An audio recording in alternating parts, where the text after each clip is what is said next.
Everybody, what is up? Welcome. Welcome to Dangerous Ideas. Hope you guys had a good weekend in the new fascist America. Not that we haven't been fascist before now, but this is the new fascist America. It's a little bit shinier, a little bit shinier, a little bit oranger. There's that. Thank you guys for being here. I'm gonna go into the new kind of overwhelming evidence that it's not even evidence. It's just it just is.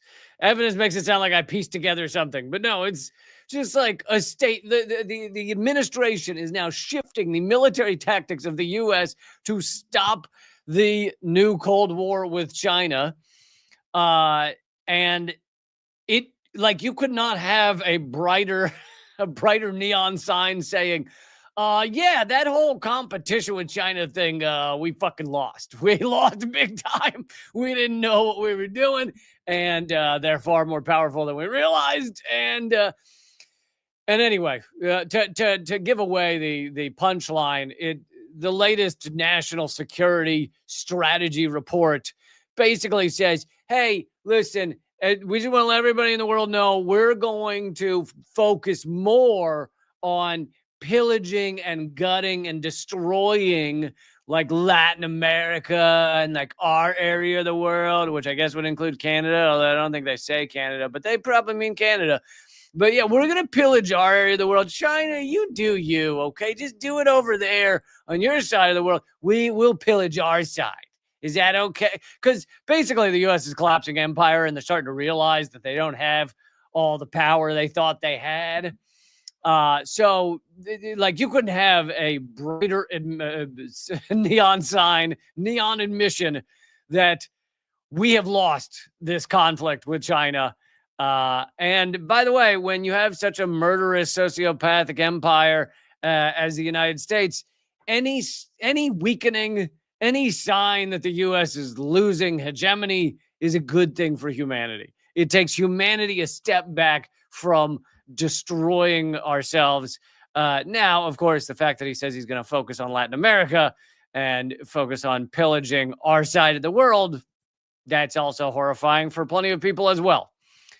But before I get to that, I thought I'd start. By the way, click thumbs up, click share. Later in the hour, by the way, I have an excellent guest, Leo Flores, who is an expert on Venezuela, and we're going to get into it some more on Venezuela.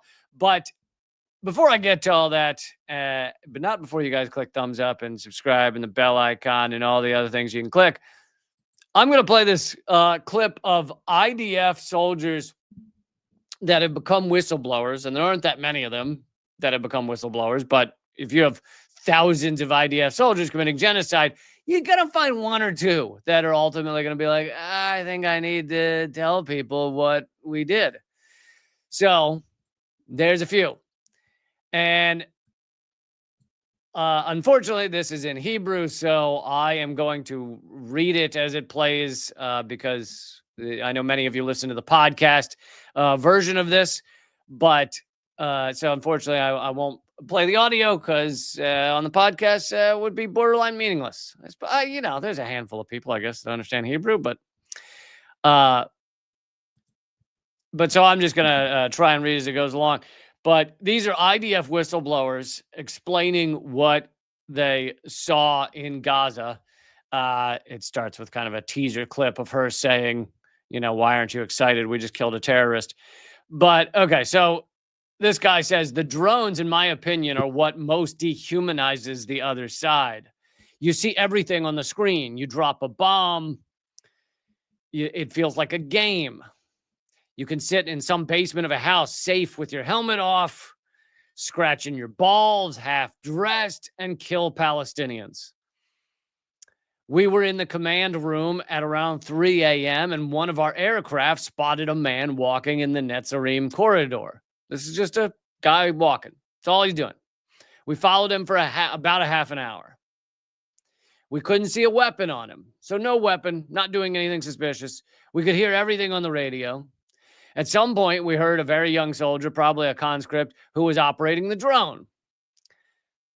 He said, I can start implementing on him. That's the whitewashed term, she says, for murdering.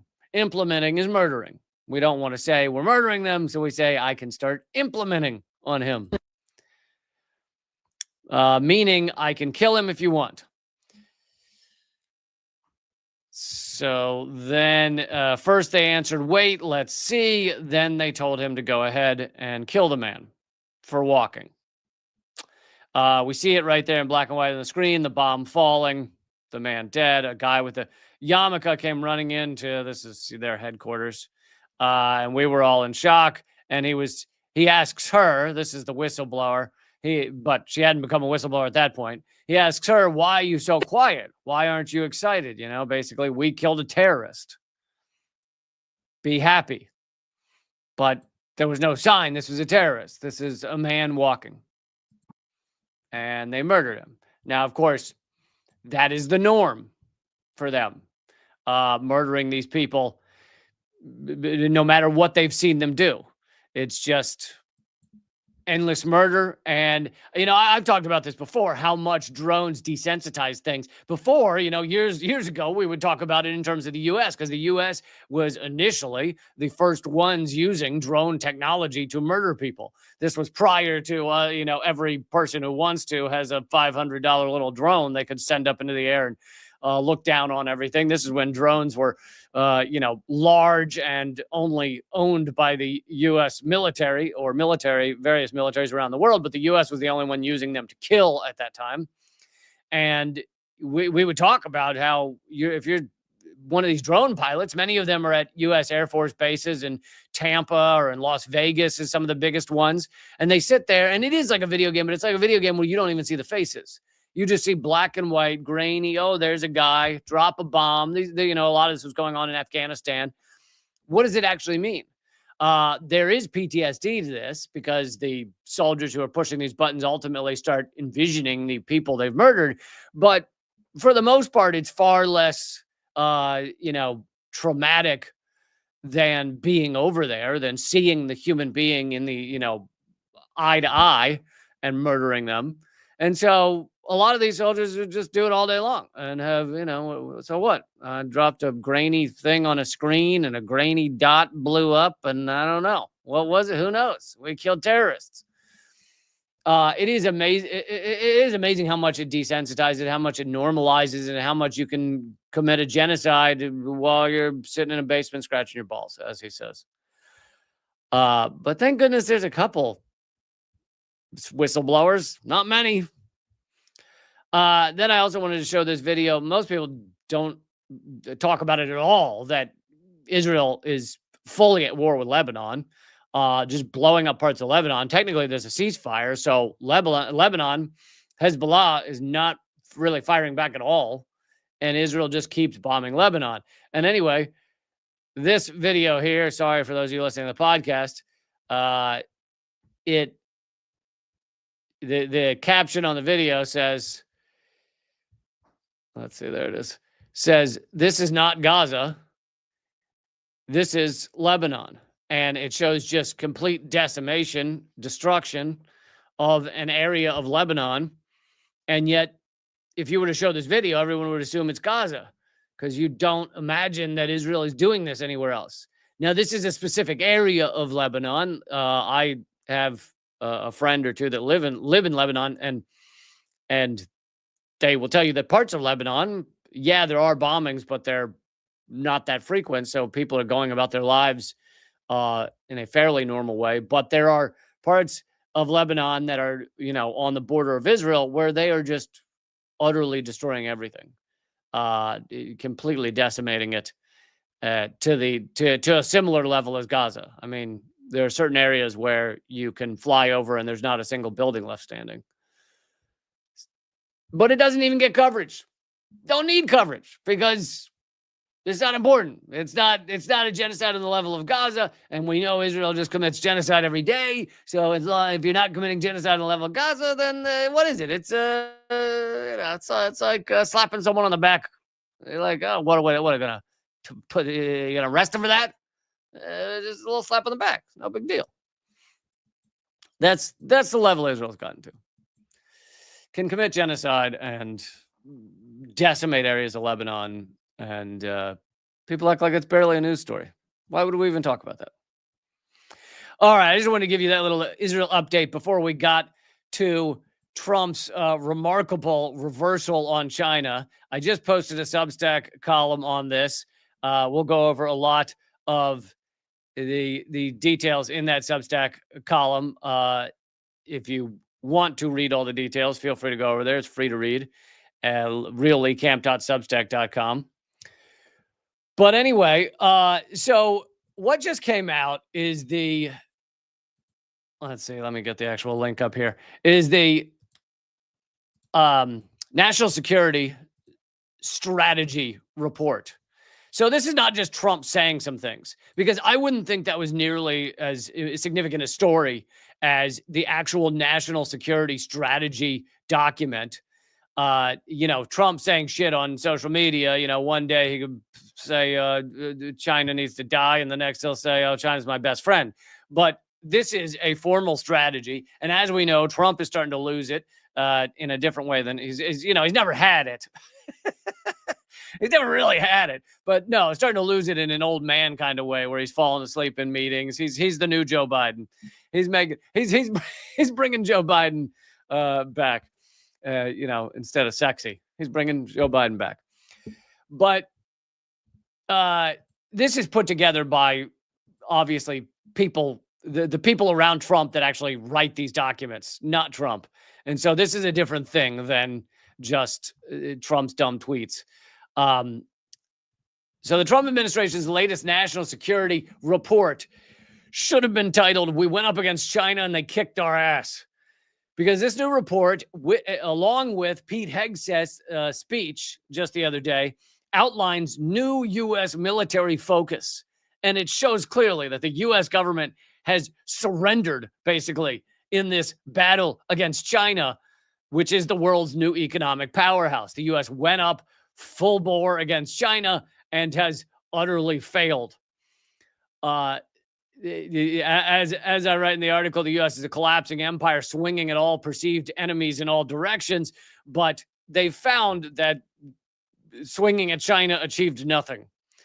And you don't have to go back very far to remember what Trump has said about China in the past. Quotes like, "We can't continue to allow China to," our word, "our country. China is not our friend. They're our enemy. China is taking our jobs, our money, our base, our manufacturing.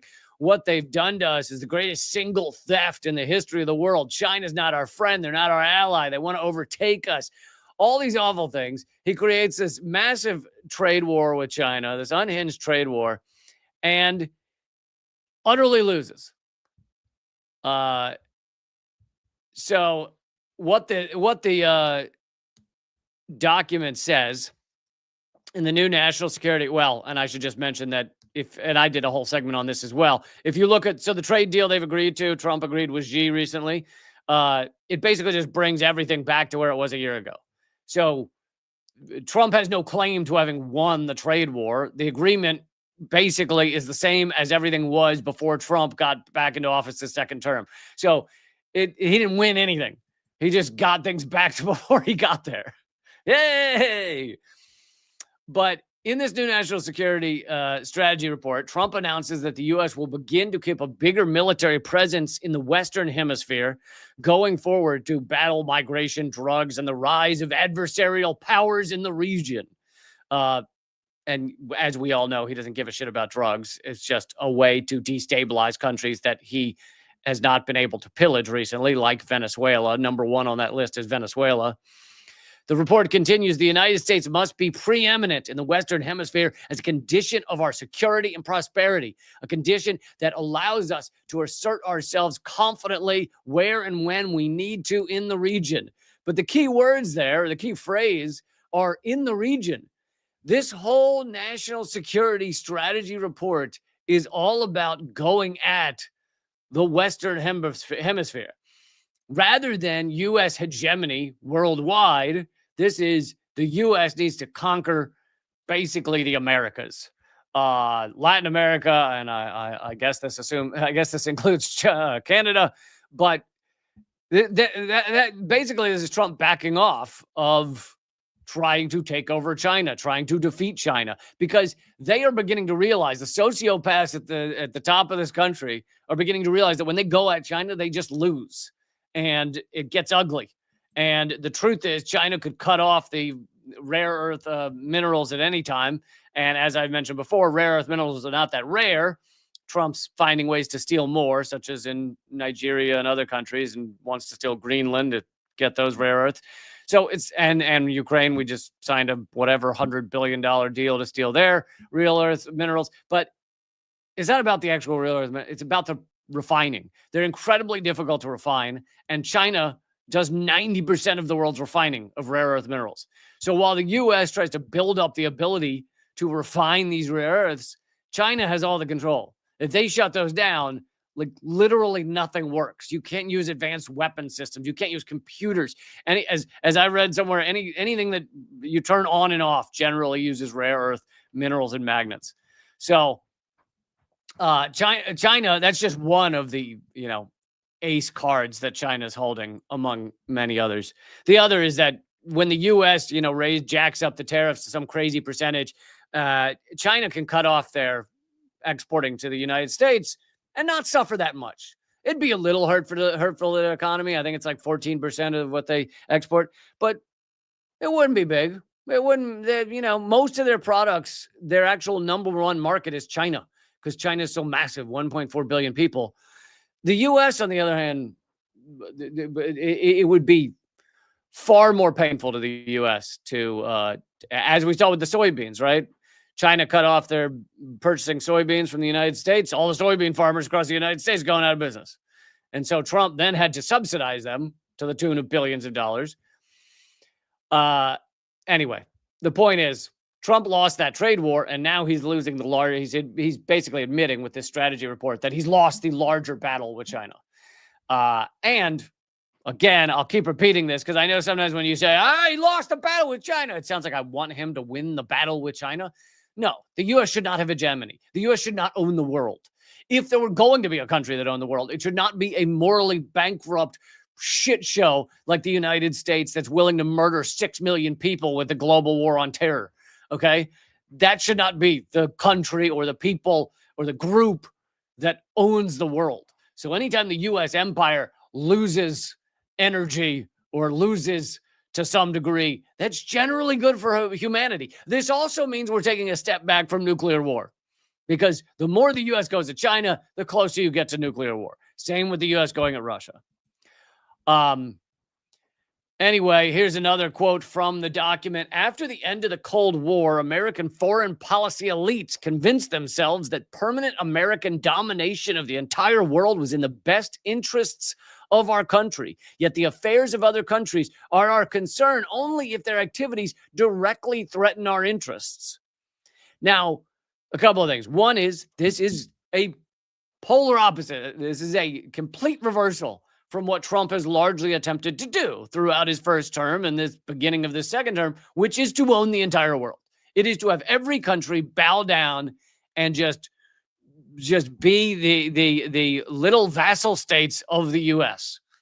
And so all of a sudden he's saying, hey, I don't know, or this report is saying, I don't know where we got the idea we need to own the world, but that's not what we're going to do anymore. That is a 180. That is a major, major shift. And it shows that the U.S. has lost this battle. Second thing is that, of course, when they say the affairs of other countries are our concern only if their activities directly threaten our interests, bullshit. They actually, these lunatics at the top of the U.S. are not actually going to back off any all countries that don't threaten us. Because the truth is, no countries are threatening us right now. The truth is, if they actually abided by what they just wrote there, then they would back off all countries. Now, that's not what they're actually going to do, right? They're saying they're going to center their gaze and guns at Western Hemisphere, at controlling the Western Hemisphere. Another portion of this, which I didn't write about in the Substack, is they kind of insult Europe, which, by the way, the reason Europe's suffering is because the U.S. cut them off economically from Russia with our proxy war in Ukraine. So Europe is back to being a vassal situation underneath the U.S., which the U.S. wanted. But in this report, the U.S. insults Europe a few times and basically says, like, you guys take care of yourselves. It's basically saying we're not really going to help you anymore. You fend for yourselves. But anyway, let's see. So the document focuses on Latin America and other U.S. neighbors, which is a break from past administrations who tended to prioritize other regions and other topics, such as taking on major powers like Russia and China or fighting terrorism. So again, this is a major pivot from the way the U.S. has generally behaved in recent years. And it's because they realize, the U.S. is a ruling leader, realizing they're not as powerful as they used to be.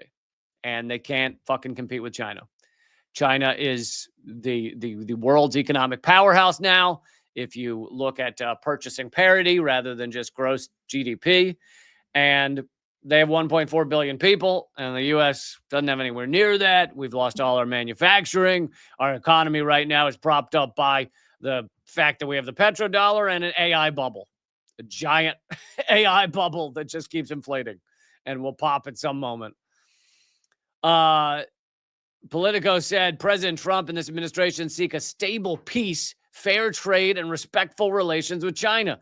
The U.S. will follow a policy of respecting the historic military buildup China is undertaking. Since when have you heard Trump talk about respecting China? This is, again, a complete 180. This is waving the white flag. This is what it looks like. And thank God we don't need the U.S. and China, two nuclear powers going at each other's throats. We really don't. Let's see. And this was backed up.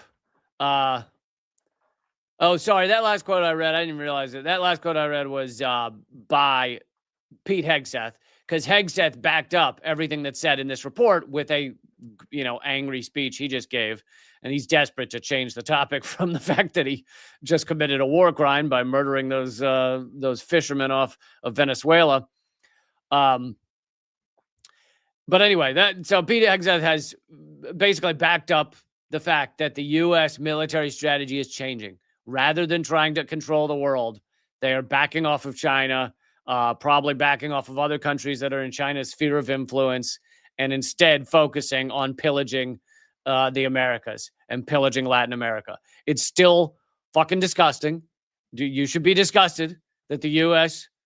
thinks and does pillage Latin America. I mean, over the course of our existence, anybody who's out there, unless you're older than 200-300 years old, no, actually, you probably have to go more than that. But as long as we've been alive, the U.S. has been pillaging Latin America. And these strategy reports say they're going to focus more on that and back off of China because China's too powerful. I wrap up the Substack column by saying it shows the weakness of the U.S. empire, an empire that's catastrophically overextended with 800 military bases around the globe, an empire that has greater inequality than ancient Rome did before its fall, and an empire that has lost any remnant of a moral core or sense of ethical behavior, funding, arming, and perpetrating a genocide in Gaza while acting like it is just a misunderstanding.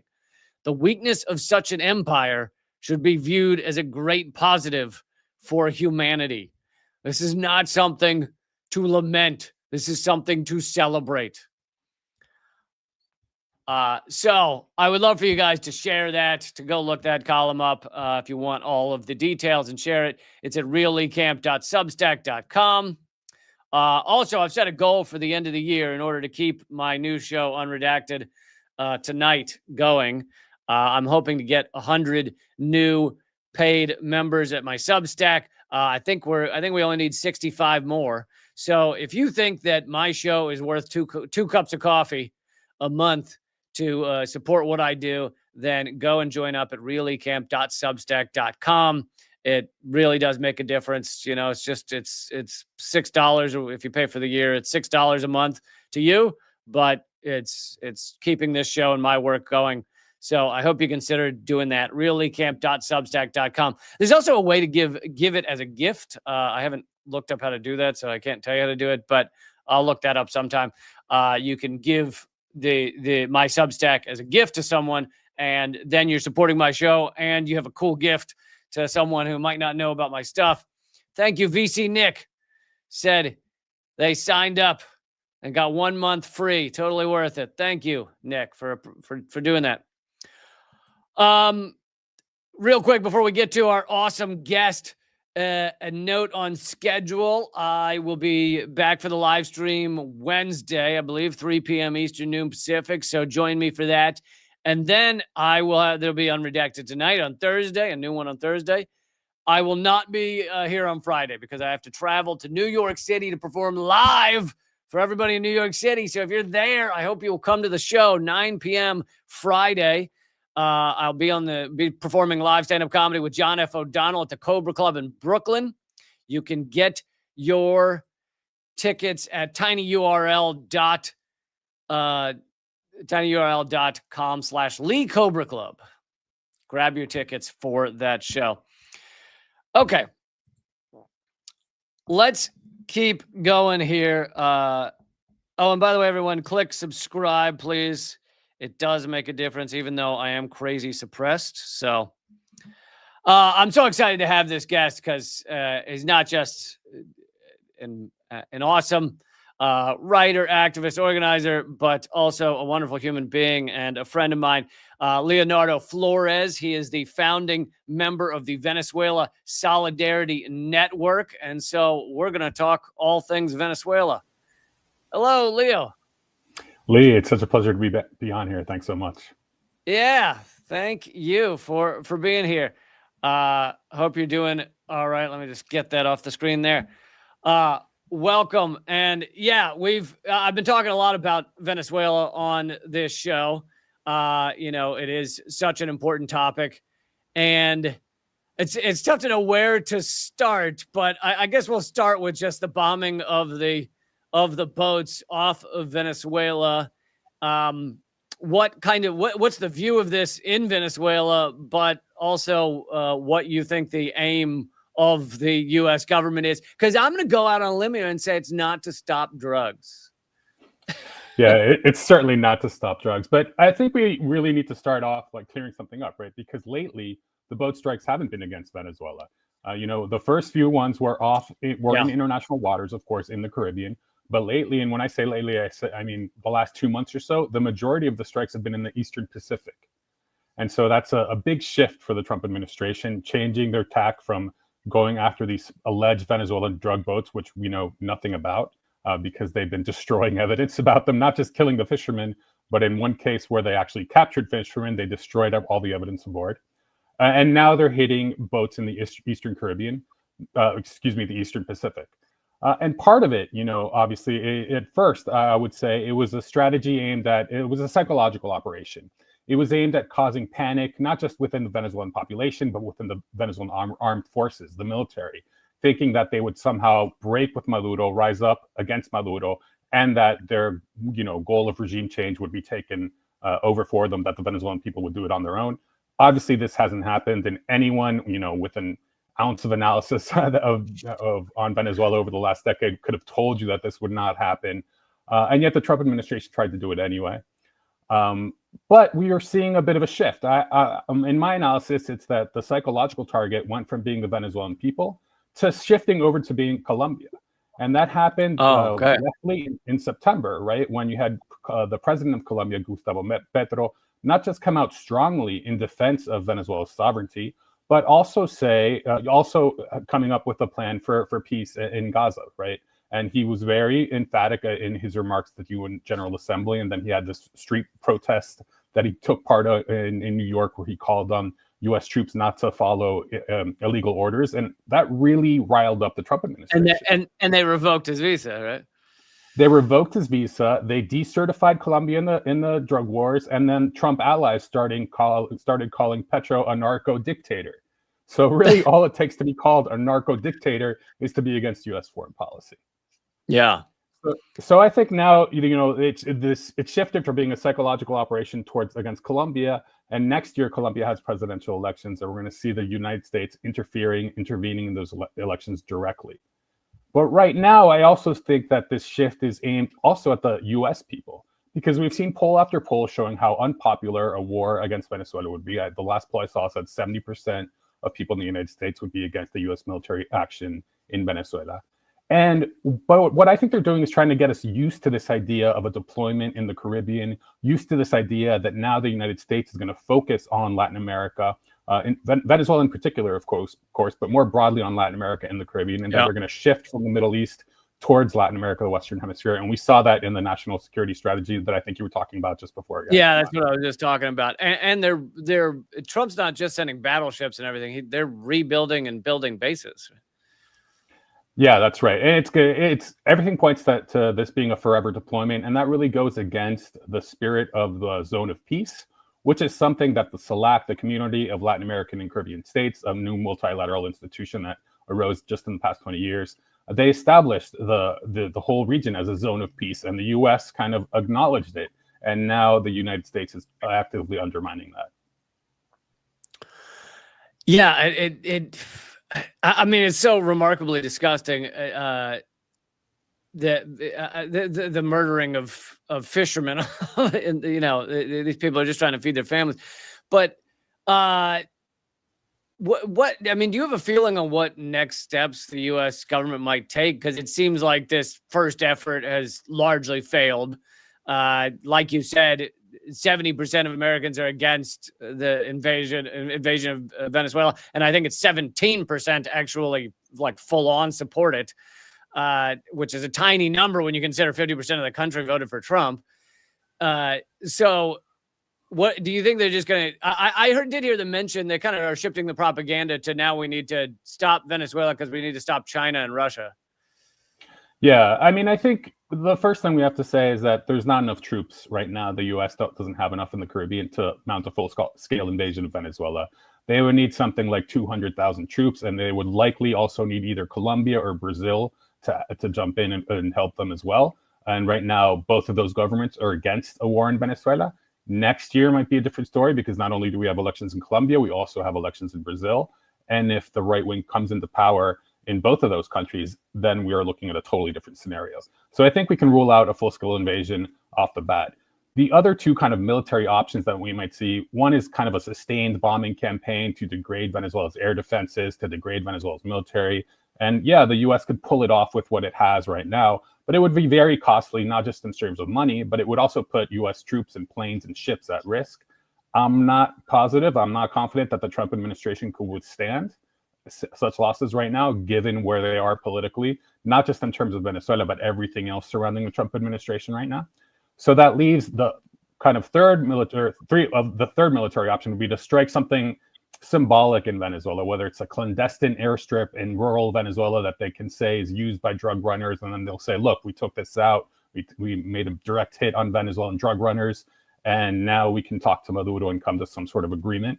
That's also a possibility. Or they could just continue what they're doing, which is hitting these boats, these fishing boats in the Eastern Pacific and in the Caribbean. I think that's what's going to likely happen over the next month or two, barring any sort of major breakthrough. But on the plus side, we've already seen President Trump and President Maduro have a phone call a few weeks ago. And President Maduro characterized it as one that was friendly. And they talked about where he talked about Venezuela's sovereignty, and where the Trump administration, or where Trump himself rather, didn't make any specific demands. Trump is said to have told Maduro that he wants him to leave, but it's not like he placed an ultimatum. And then going to this issue of Russia and China, yeah, I think that's a big part of it, because as the United States withdrew from Latin America in the early 21st century to focus on the war in Iraq, focus on the war in Afghanistan, and generally in West Asia, that opened up a lot of space, both politically and economically, for Russia, for China, for other global South actors to come in and become more enmeshed in Latin America's economy. And right now, China is the number one trade partner, not just for Venezuela, but for many other countries in the region. And I think that's what this national security shift is trying to change. But what it really is demonstrating is that the U.S. doesn't have the power to compete economically anymore. Either they lack the power or the will to do so. And so now they're using their military to kind of push and bully countries in Latin America and the Caribbean to embrace U.S. Economic actors rather than and push China out.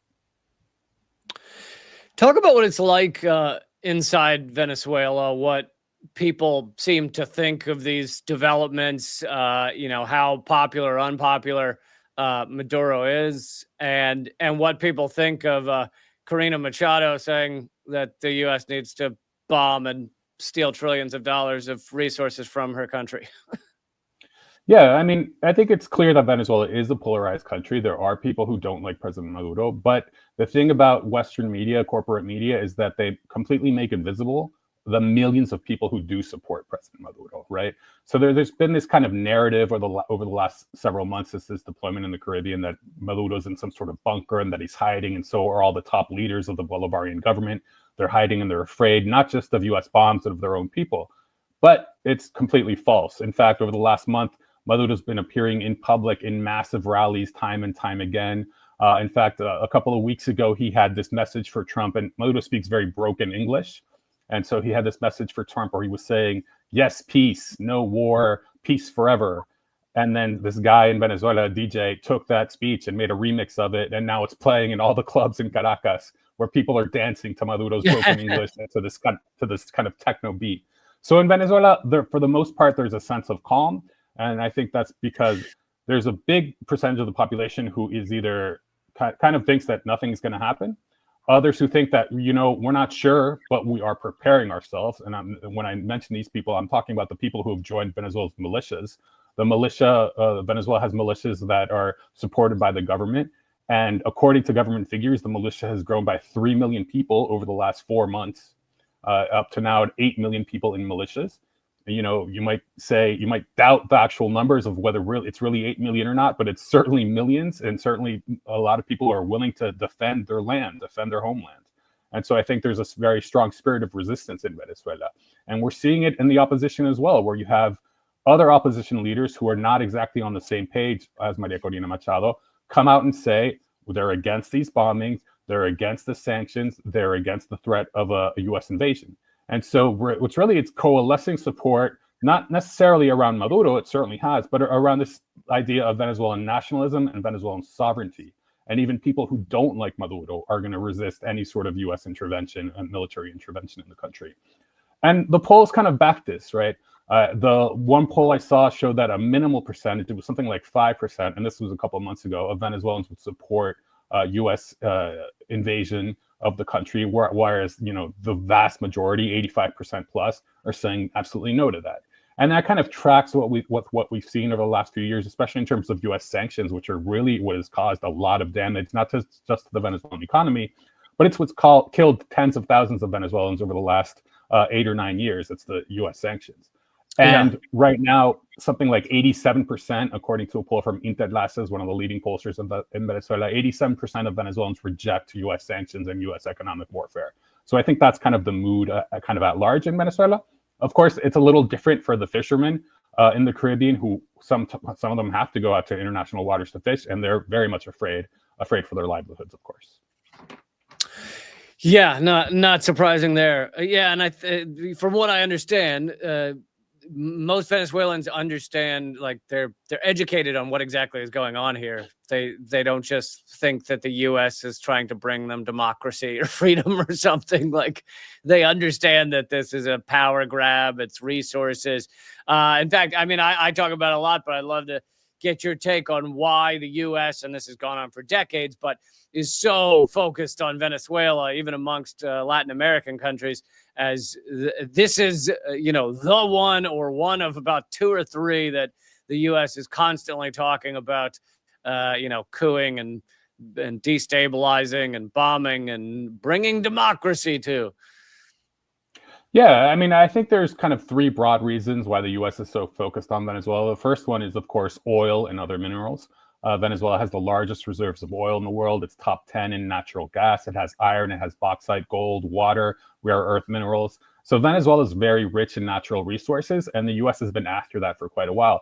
And in fact, it's not that the U.S. has been after that, but the U.S. used to control all of the oil in Venezuela until pretty recently, to be honest, until Hugo Chavez came in and renationalized the oil industry. And oil is something that really ties the 2 countries together. When oil was discovered in Venezuela in the early 20th century, it was Texans who were coming into Venezuela to help pump that oil, and Texan oil companies, and they had a big influence in Venezuela and Venezuelan culture as well. So baseball's our national sport because of the oil industry, right? Everyone else in Latin America, it's mostly soccer, but in Venezuela, it's baseball. So there are long-standing ties between the two countries, and unfortunately, now they're using those ties to try to interfere in Venezuela. The second reason, other than oil and other minerals, is kind of geopolitical, right?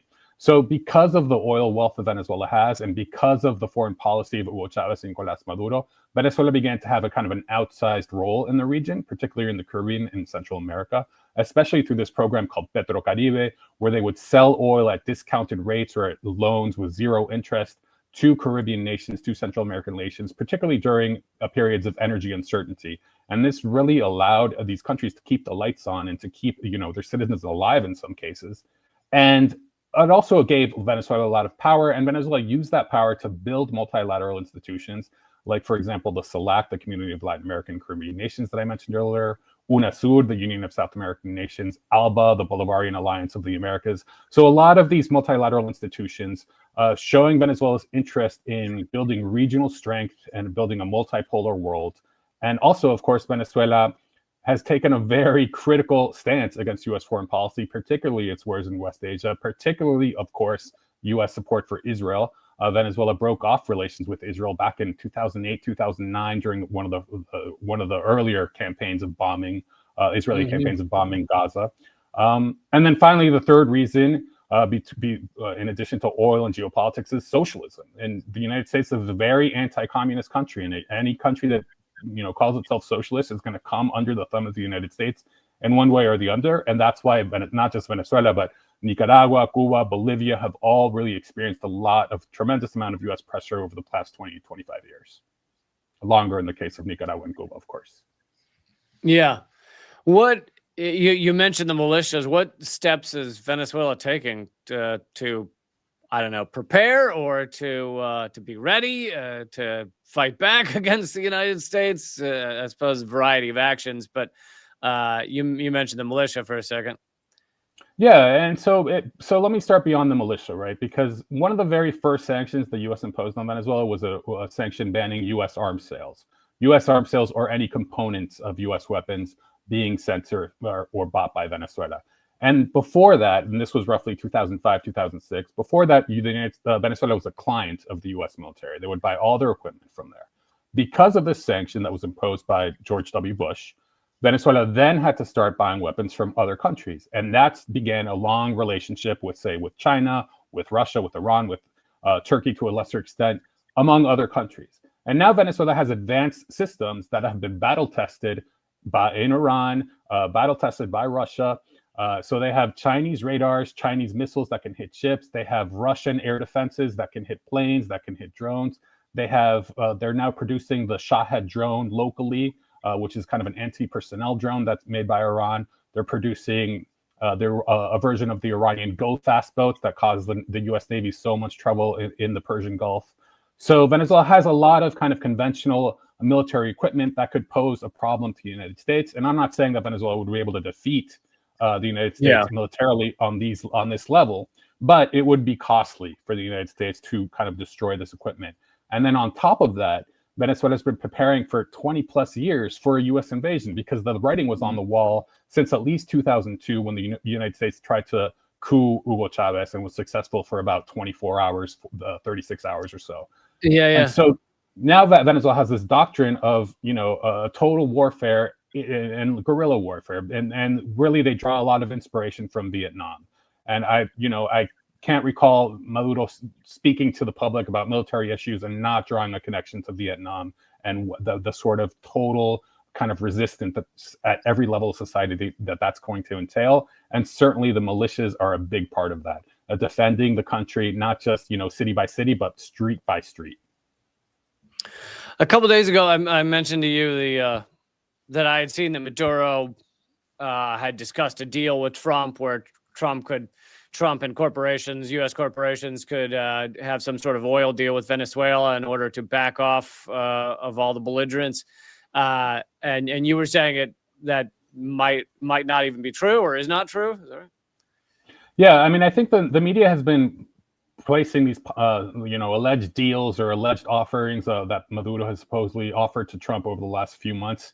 But the narrative's shifting a bit, right? So initially, what the mainstream media was reporting, and this was back in August, September, was that Venezuelan negotiators had offered to expel China from Venezuela and just give all that equipment over to U.S. corporations and let them handle the oil pumping. And obviously, that's completely ludicrous. Venezuela and China have an all-weather strategic partnership. That's the name of it. At the time that Venezuela signed this deal with China, this agreement, it was only one of two countries in the world to have such an agreement. So that really shows you how important Venezuela is to China's foreign policy, right? And then the narrative started shifting to, oh no, Maduro's really just asking for a lot of money so that he can escape with his cronies and kind of immunity from prosecution. And then last week or so, I think it might have been, I can't recall if it was the New York Times or the Washington Post, but one of these big newspapers said that no, what the deal now is that Trump is going to lift all the sanctions. He's going to drop the case at the International Criminal Court against Venezuela, and in return, Maduro's going to serve out his term or resign and let the vice president serve out his term. And so the slow shift of these kind of expectations that they're managing in terms of what to expect from a possible Venezuela-United States deal. The thing is, the United States hasn't been, expelled from Venezuela in any way in terms of the oil industry. Chevron still operates there, and so do like a dozen or so smaller oil companies that operate, oil-related companies that operate in Venezuela. So obviously, there's room for U.S. investment in Venezuela if they choose to it. The one that's blocking that right now is the Trump administration through sanctions. So I'm not sure what a deal might look like. It might include some sort of cooperation in anti-narcotics, which would be really tricky for Venezuela. I'm sure they would probably say yes. But the thing is that back when Venezuela and the United States operated as one, and this was back in the early 90s, about 53% of the world's cocaine flowed through Venezuela. Now that Venezuela expelled the DEA and operates independently, that number is down to 5%. So Venezuela has taken a very, a seriously hard line against drug trafficking, and the United States is not helpful in that fight because the DEA doesn't really, they engage in drug trafficking, but they also engage in coups, and they also engage in attempting to build links to cartels so that they can, to undertake other foreign policy objectives. So it's not clear what could happen, but I think a lot of options are on the table. I think a deal is much closer than what we might see than what it seems like it could be. Yeah, and you said it's about 5% of drugs somewhat go through Venezuela, and that's drugs like cocaine. And for fentanyl, the thing we're supposedly most upset about, it's zero. Zero. The idea that this is Trump's concern for Americans is like so laughable. Well, yeah, I think that's the questions I have. Is there anything I missed? No, I think it's really important for us in the United States to keep organizing around this because this is a war that we can stop. And generally, I'm pretty skeptical about our ability to influence foreign policy. And when I say I mean social movements and people in general, because we obviously don't live in a democracy. But here, there's a confluence of other factors at play where we might be able to play a significant role in stopping this war before it gets any worse. Yeah, so true. Leo, thank you so much. And where can people keep following your work? Well, you can join us at the Venezuela Solidarity Network. It's venezuelasolidaritynetwork.org. We have monthly webinars. We put out a lot of informational, pieces, and it's open to the public. Thanks so much. Keep fighting, my man. Thank you so much for the invite, Lee. It's been great. Yeah, absolutely. Leo Flores, absolutely follow his work if you want to know about Venezuela. But even if you don't want to know about Venezuela, you should. So get on it. All right, let me do one more story, at least one more story here. And thank you guys so much for making this show possible. I really do appreciate it. Let's switch gears to Ukraine, and this goes in an ongoing series I have. That I didn't know I didn't know I'd have this series. Ongoing series I had called, "Hey, look, we were fucking right about Ukraine. Hey, look at that. Look at that. We're right. We've been right for years." Now, the New York Times is, and this might not be the first article they've done on it, but they haven't done much on it. Even the New York Times is talking about Zelensky's corruption and how he has tried to cover up his corruption. This is, again, the New York Times. And there's always a difference between just, me saying that or independent media saying that and the New York Times finally, like the story gets to such a tipping point that they feel like they have to admit it. They just cannot deny it any longer. The title of the New York Times article, Zelensky's government sabotaged oversight, allowing corruption to fester. Ukrainian leaders blame independent advisors for failing to prevent graft. Yeah, right. Well, that's the thing is because their corruption is all coming out. It's coming, it's seeing the light of day. They have to try and push it off onto others. So, oh no, it wasn't Zelensky, and it wasn't the top people in Zelensky's government. No, it was these little advisors here and there. They were the ones that were responsible for all the corruption, all the theft, billions of dollars gone missing. Let's see how our propaganda outlet goes into this. When Russian troops invaded Ukraine, they wanted to just remind you.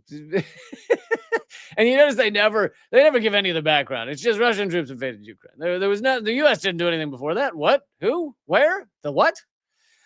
When Russian troops invaded Ukraine, Kiev's Western allies faced a dilemma. Oh my goodness, such a dilemma. How to spend billions supporting a government fighting Russia, fighting for their lives. And the U.S. had nothing to do with that without watching the money vanish into the pockets of corrupt managers and government officials. The stakes were high because Ukraine's vital wartime industries were controlled by state-owned companies that have long served as piggy banks for the country's elites. Oh, Ukraine filled with corruption. That's interesting, New York Times. I feel like you haven't mentioned that much. To protect their money, the U.S. and European nations insisted on oversight. They required Ukraine to allow groups of outside experts, known as supervisory boards, to monitor spending, appoint executives, prevent corruption. Over the past 4 years, a New York Times investigation found the Ukrainian government systematically sabotaged that oversight, allowing graft to flourish. President Zelensky's administration has stacked boards with loyalists, left seats empty, or stalled them from being set up. Leaders in Kiev even rewrote company charters to limit oversight, keeping the government in control and allowing hundreds of millions of dollars to be spent without outsiders poking around. Supervisory boards serve an essential oversight function, allowing independent experts, typically from other countries, to scrutinize major decisions inside Ukrainian state-owned company, and Zelensky shut them all down.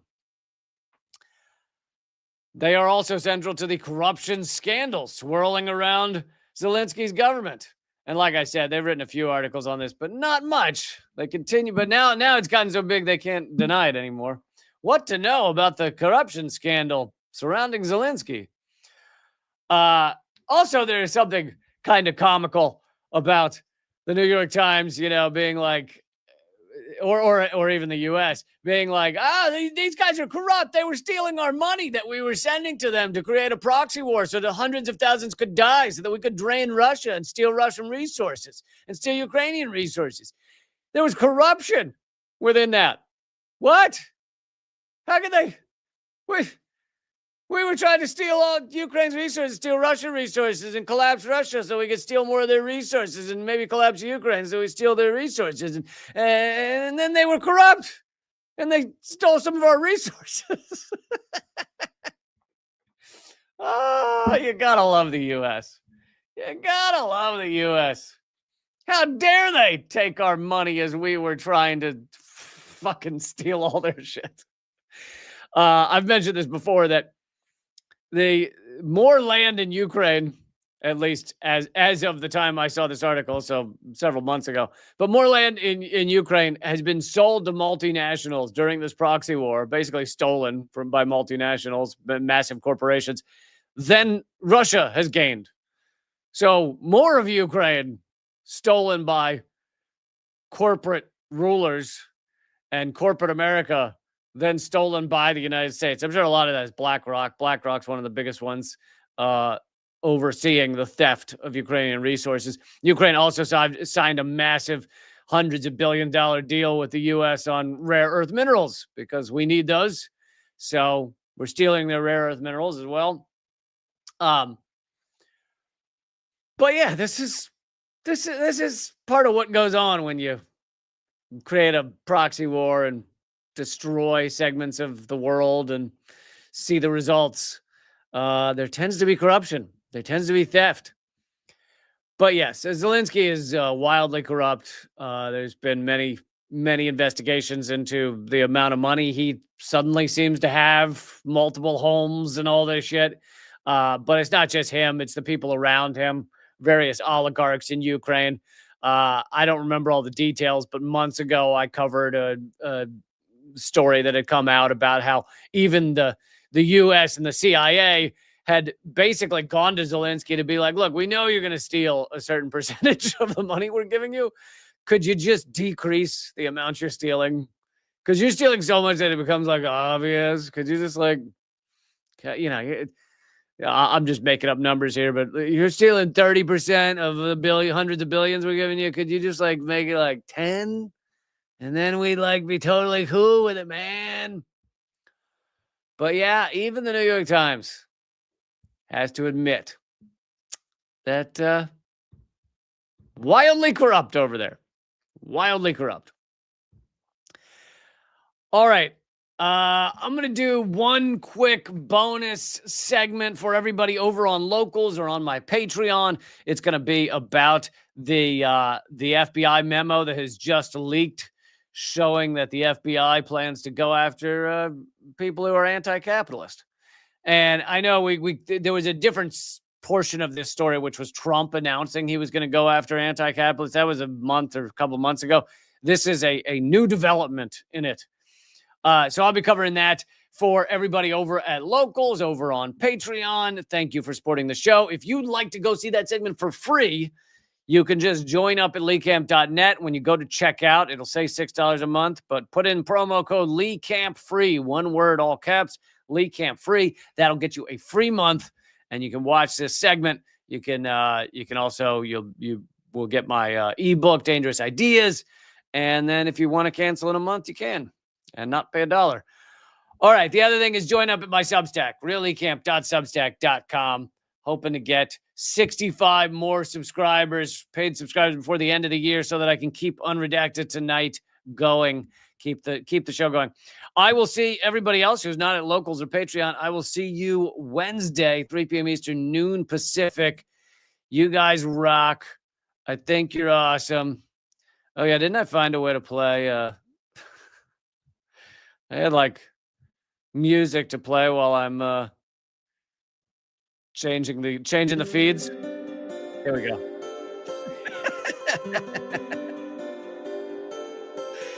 Da, da, da, da, da. All right, that's already annoying me. I'm not going to do